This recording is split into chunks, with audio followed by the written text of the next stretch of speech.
समझ नहीं आ रहा अपने सैलरी इंक्रीमेंट का क्या करूं। बेटा इतना क्या सोच रहा है, अपने म्यूचुअल फंड्स के एसआईपी का टॉप अप करा ले। This is the right time. क्या समझ में नहीं आया? बेटा इतना क्या सोच रहा है, अपने म्यूचुअल फंड्स का एसआईपी टॉप अप करा ले। This is the right time. अब समझा।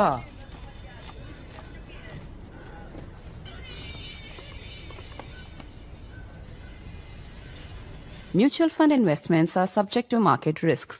Read all scheme-related documents carefully.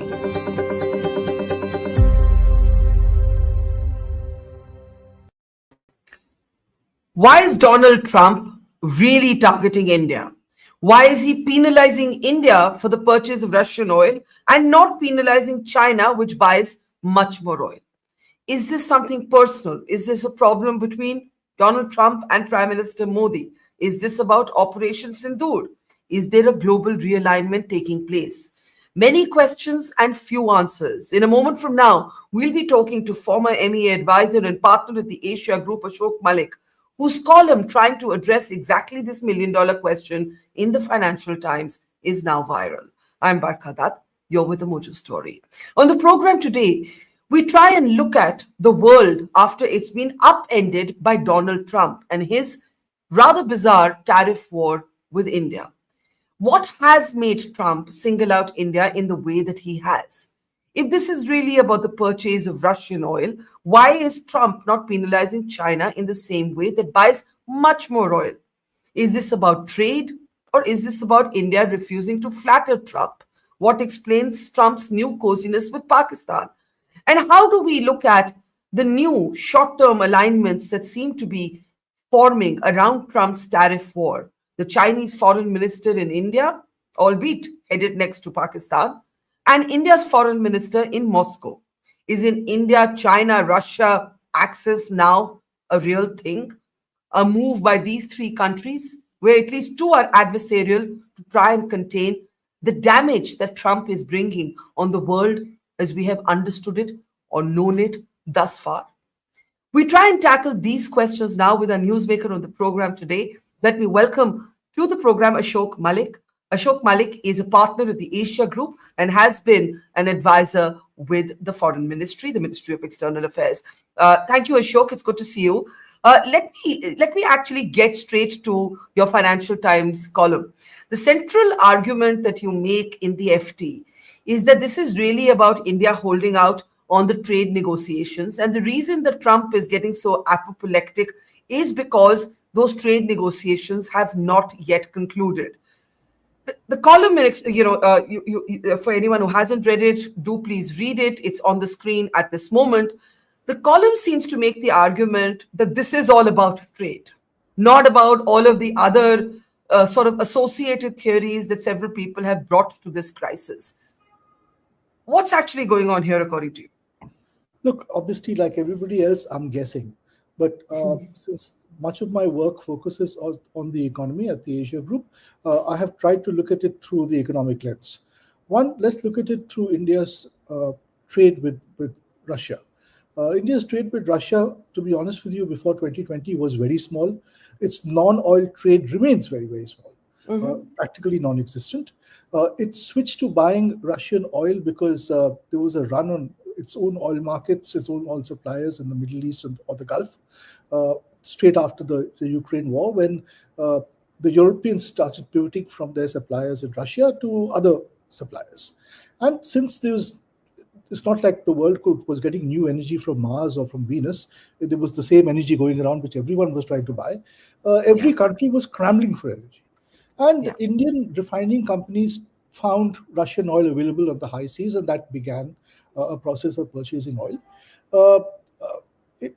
This happened in conjunction and collaboration with the US administration at that point and with the understanding of Western governments, because this oil got refined in India and sent back into global markets to keep energy prices manageable across the world.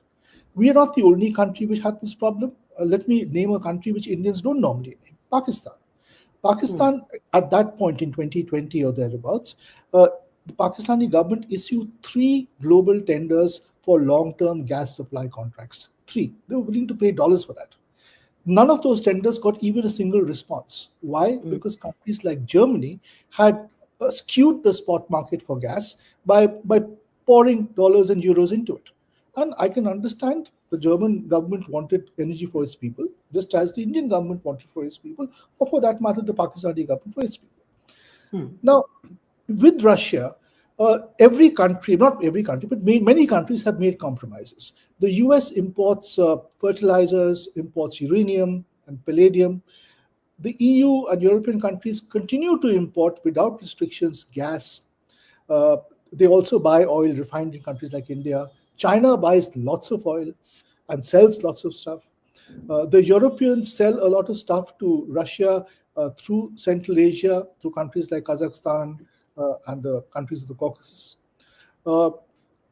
Essentially, trade with Russia is continuing. Turkey also trades with Russia. The numbers may have fallen since 2020, but trade continues in one form or the other. Why then is India being singled out and being told that you are financing the war, which is patently not true, because there's so much else and so many other ways in which Russia's economy is benefiting, either making money or saving money. This leads me to my second conclusion, that obviously the anger or the frustration or the irritation or the pressure point relates to something related, connected to the economy, and it's probably the trade deal. The trade deal has been under negotiation for about 6 months now, since February. My understanding is the Indian side has come up with a very generous offer by Indian standards. It offers market access to a greater variety of American imports and deeper tariff cuts than hitherto has ever happened in India's history. And it offers a near permanent market access and tariff advantage to American exporters selling to India. Obviously, Mr. Trump wants more. In certain areas such as dairy or wheat or GM food, that is not possible. We have our restrictions, and just as the US has restrictions as well. I understand selling tobacco to the US is impossible because there's a 350% tariff. That's what I've been told. I'm not 100% sure. But the offer India has made is a good offer. Of course, it can be negotiated further. It's been sitting in the White House after Indian and US trade negotiators sent it there, or the US trade negotiators sent it there some weeks ago. It has not been responded to. It has not been rejected. It has not been accepted either. It's just sitting there. And one would imagine the Trump administration is resorting to strong arm tactics and pressure to get India to bend on areas where India does not want to bend. That is my confusion. Yeah. But does it convince you that this is the whole story? Because look at some of the public statements. For example, the US Treasury Secretary now basically targeting India's billionaires and saying India's richest people or industrialists are profiteering from this trade. Pete Navarro, an advisor to Trump, writing an op-ed basically talking about India as if it were a oil client, for example, right? And talking about oil lobbies. So this kind of aggression seems to have been reserved for India, as opposed to, for example, the Chinese, who buy much more Russian oil. Two things here. One, with India, some of the language that has been used by President Trump, calling India a dead economy, a loose throwaway line, but it had a deep impact here. Yeah. Or Peter Navarro's column or article in Financial Times, Secretary of the Treasury Bessent's comments, the White House spokesperson saying we've imposed sanctions on India, very strong word. Yeah. Now, all of these might be intended in the US as throwaway lines which you'll use to place pressure and then forget about it and move on. That might be the thinking. I don't know where it is, but it might be. Yeah. But what it has been interpreted here in India, not just by the government or by politicians or by public officials, but by the public at large, is a deep insensitivity to some of India's core concerns, even some of its security concerns. Yeah. And once public opinion gets hardened it becomes more difficult for the government, for any government, to make further compromises or offer for further concessions. And that is why I believe that the longer term impact of this episode, the past few weeks, and the loose comments that have been offered, and acerbic comments that have been offered, will be with us for some time to come. So, in your column, you say strategic partnerships cannot be built on spurious arguments. What is the most spurious argument you've heard from Washington in the last few weeks? Well, that India is funding Putin's war. I mean, Germany and Italy are continuing to buy gas, all of Europe is continuing to buy gas from Putin. Germany and Italy are exporting almost as usual to Putin and to Russia through third countries. This has been recorded by Western institutions and research organizations, not by me. Turkey, which is a NATO partner and a close ally of President Putin and of the US, is continuing to doing business with Russia, including energy purchase. The Chinese, with whom the Americans seem to be doing a deal of some nature or the other, are not just importing from Russia, but also exporting to Russia. So if all of this is happening, why is India being singled out as supposedly financing the war? America itself is buying precious elements such as commodities such as palladium and uranium and, of course, fertilizers. All of this is justified as necessary for that country's economy. Fair enough. But we can also have India making purchases that are necessary for its economy. So let me read out some figures that you quote in your article. You say the EU exports to Russia are valued at 34 billion pounds annually, China 150 billion pounds, and India is under 5 billion pounds annually, and that's actually the contrast. This is just exports. My question to you then is, is Russian oil or the entire noise around it a bogey?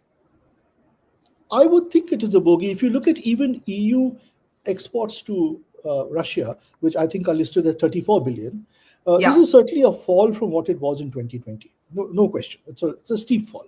But if you look at the transshipment of EU of goods or exports to Russia through third countries, through Central Asian countries, through countries in the Caucasus region, then the numbers go up steeply. So are the Europeans making as much of a sacrifice as they say they are? They are making a sacrifice, but is it as steep and as large as they claim?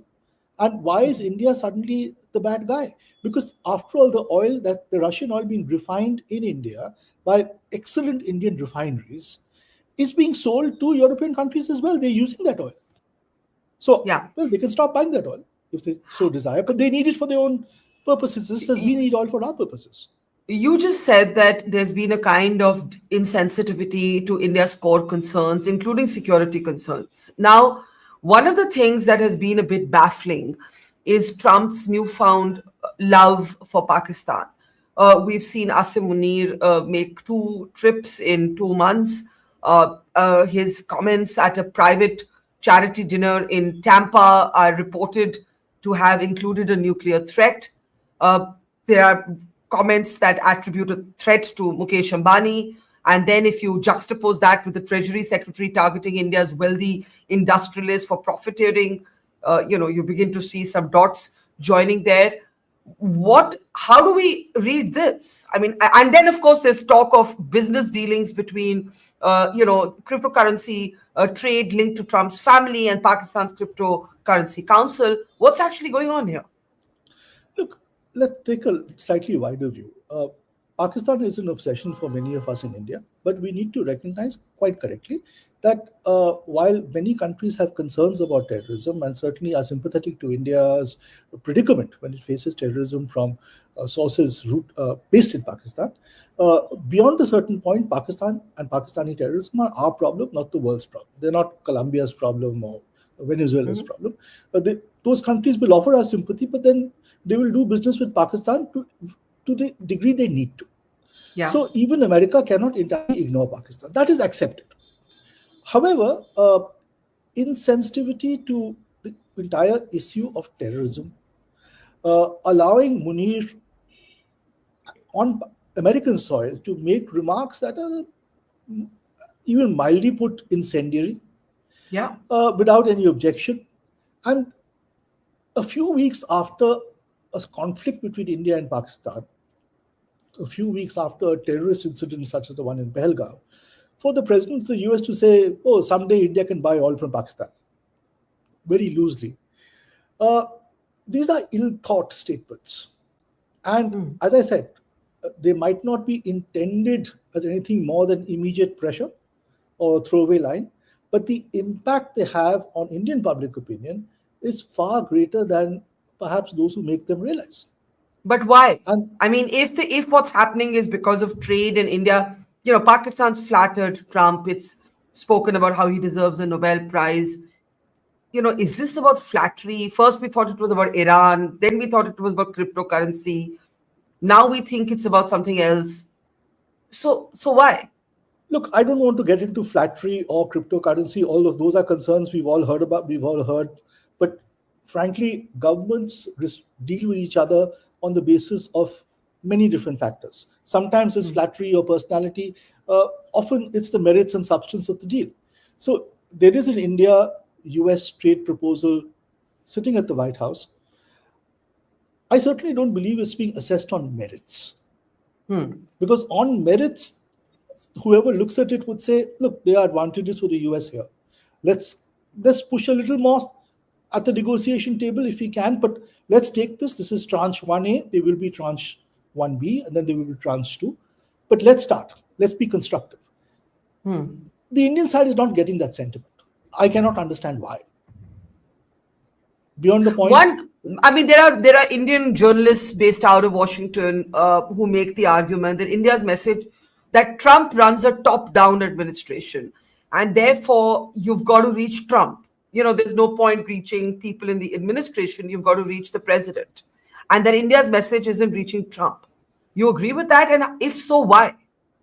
See, two things. One, a lot of people have spoken about do a leader level call and sort it out one-to-one. Now, you can do a leader level call and say, I want tariffs of 11%, you want of 13%, we talk it out and settle at 12%. But that's if you're negotiating on just one point. Okay?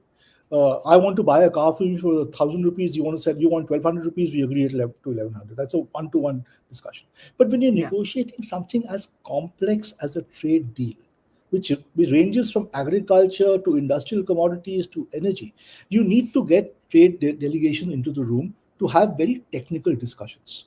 Those discussions have to be done by officials who specialize in trade policy and negotiation. And it cannot be left to two individuals, even President Trump and Prime Minister Modi.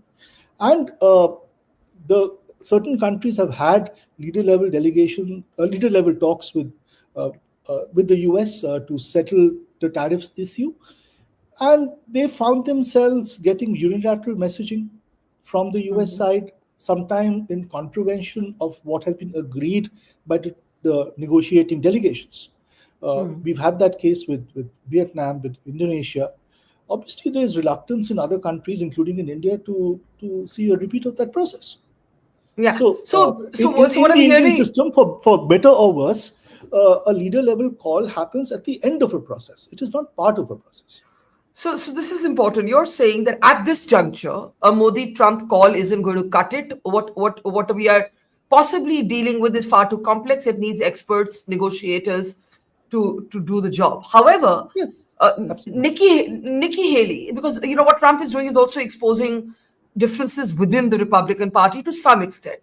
Nikki Haley has an op-ed. One, she's concerned about China, and I'm going to come to China in just a moment. But two, she has urged for Modi and Trump to directly talk, right? You're saying that isn't going to do anything right now. And also, why would India expose our prime minister to this till actually there was some sort of, I would imagine, possibility for an outcome? No, let me put it this way. Leaders talk all the time. So Prime Minister Modi might well pick up the phone tomorrow and speak to President Trump over anything, good, peace in Ukraine, whatever, any such issue.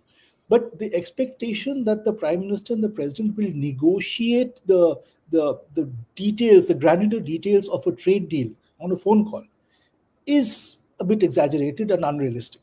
That's all I'm saying. They can talk to each other about the state of the world and the state of the bilateral relationship, about development in the global south, whatever they want to talk about, or the state of the global economy. Those are conversations that can happen at the leader level, and But should. Ashok, But a you trade negotiation cannot happen at the leader level. But let me push back a little bit of this, because you yourself say that India's the offer from India is sitting at the White House and it hasn't been evaluated on merits. This Yes, means that's my understanding. This means either, and we're guessing here, either President Trump has seen it and not agreed with it, or he hasn't been shown it, or he's been given some adverse feedback on it. We have no idea. But Yes, if it isn't moving, and Modi and Trump talking right now isn't going to solve it, what's going to make it move? Well, I don't know. The US side has to make that determination. It's because it's a city in the US. And as I said, the Indian offer is a very generous and good offer. Can it be improved? To be sure, every offer can be improved. I'm sure it can. But we are not getting concrete reasons, from what I understand, for why it's being rejected. And those reasons have to be, granular reasons, that you've offered so many cuts in this area, we want more, or we want less, or whatever it is. Or we want, greater commitments here or there. So it can't be that I've seen the offer, now have a leader level call, then I'll come up with something and post it on social media, and that's a done deal. That is what has happened with a couple of countries. There's wariness in terms of wanting to do it. Let me ask you this. Your FT column talks about the risk to decades of mutual trust. And you're speaking about, how it becomes very difficult for a government to maneuver when there's a hardening of public perception. And I think a lot of that is beginning to happen here because of Trump's unseemly conduct or language used for India. My question to you is this. The short-term realignments are a bit, if they can be called that, I'm just using the word loosely, are a bit confusing. So, for example, you have FM Jaishankar in Moscow, right? And he has spoken about also the lessons learned from over-dependence on only a few partners. You have the Chinese foreign minister who's been in Delhi. He's met with NSA Doval. He's met with the prime minister. He's obviously met with Jaishankar. You've had Vladimir Putin dial Modi. This is the same China that just supported Pakistan actively beyond providing weaponry with live inputs, according to our army on record, in Operation Sindoor. What do we make of this? Is this India learning a cold-blooded transactionalism to deal with a administration in the US that is similar? What do you make of what's happening here? See, Barkha, let's be honest with ourselves. No relationship is a single issue relationship. When it comes to hardening of public opinion in India, it is not that India is turning anti-America. This is not the India of 1969 or 71 or 72. India has moved on. India recognizes the value of America as, quite honestly, an irreplaceable partner. Not just economic partner, but strategic partner. And the frustration and concerns are that many years of hard work in both capitals are being damaged or put at risk by some thoughtless remarks. So there is frustration with the Trump administration and some of its members. That is not anger with all of America. In fact, the system here in Delhi, and we keep telling our clients that at the Asia Group, the system here in Delhi is keen to continue to work with American companies, American technology partners, because the Indo-US technology bridge, for instance, or business bridge or supply chains bridge is very important. It's important for both countries. It's certainly important for India. So nobody wants to convert a frustration with some individuals to a blowing up of the entire relationship. Nobody does. Coming to China, President Putin is speaking to a lot of people. He's been speaking to our Prime Minister as well, and he's called again after Alaska. The Indian public officials' visit, Mr. Jaishankar's visit to Moscow, and before that, NSA Doval's visit to Moscow, were planned in advance, as was Foreign Minister Wang Yi's visit to India. Now, obviously, all of this has taken another context, given what has happened between India and the US. I'm not denying that. People will overread it, and that's understandable. Okay, but some of this was happening anyway.